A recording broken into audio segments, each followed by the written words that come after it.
We try to maintain the perceived fairness, but actually creates more injustice. The most cruel thing is that you deserve your fate. You ask victims of bullying, why don't you defend yourself? Why don't you fight back?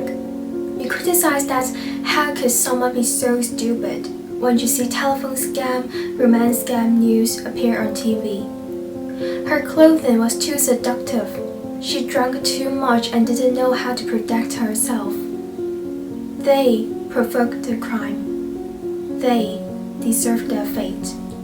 Many people have a tendency of attributing the guilt and responsibility to victims. They're not aware that victims are already in pain, guilt, and shame for what was happened, and they're now giving them the second harm. This is to stand for the criminals.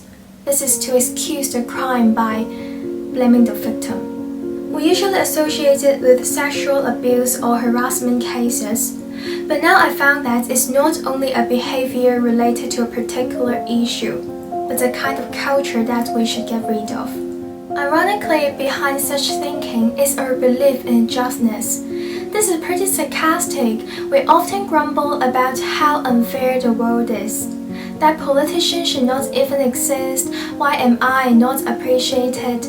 Indeed, these are merely superficial thinking. We deeply believe that there's no free lunch in the world. Since childhood, we've been educated that the world is fair.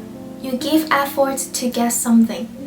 I mentioned this in my previous video about how to cope with toxic comparison. But when we apply this into an improper place, that's not the thing. We believe that good things happen to good people. The problem is we even believe the opposite. If something bad happened to you, you must have done something bad to deserve that bad thing. Scholars call it as just word bias. If I tell you the victim doesn't do anything wrong, our brain could not be persuaded and the value system would be broken down. So we blame the victims rather than criminals. We don't accept that misfortune just happened as it did, to make the world seem a bit safer. But you know what? The most ironic point is that we try to maintain the perceived fairness, but actually creates more injustice. Many sexual and domestic violence victims don't report their assault just because of the fear of being blamed. People who blame the victims usually overlook themselves that they will never become victims. How could someone be so stupid? If we interpret this quote in another way, I'm definitely not that stupid, at least smarter than him. I really can't understand why they got scammed. It's just a stupid trick. This is not gonna happen on me. But the fact is that victims don't know they would become victims before they did. In the future, if you got bullied, scammed, robbed, offended, but others say you deserve your fate, what would you feel? Please remember what you did to other victims. When I was doing research, I found a brilliant metaphor on the internet. Blaming victims is equal to saying that you don't have to outrun the bear, you just have to outrun your slowest friend. This quote exactly shows that why blaming victims is bullshit. Today, a person has known better and been more careful. He avoided being a victim. How about another person? Can he or she avoid it too? By luck?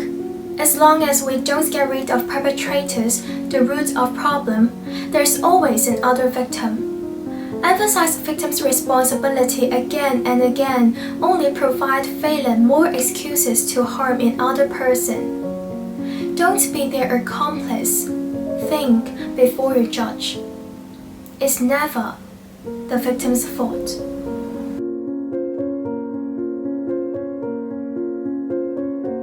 Thanks for watching this video. If you love it, please thumbs up, subscribe, and share it to everyone you love. See you next time.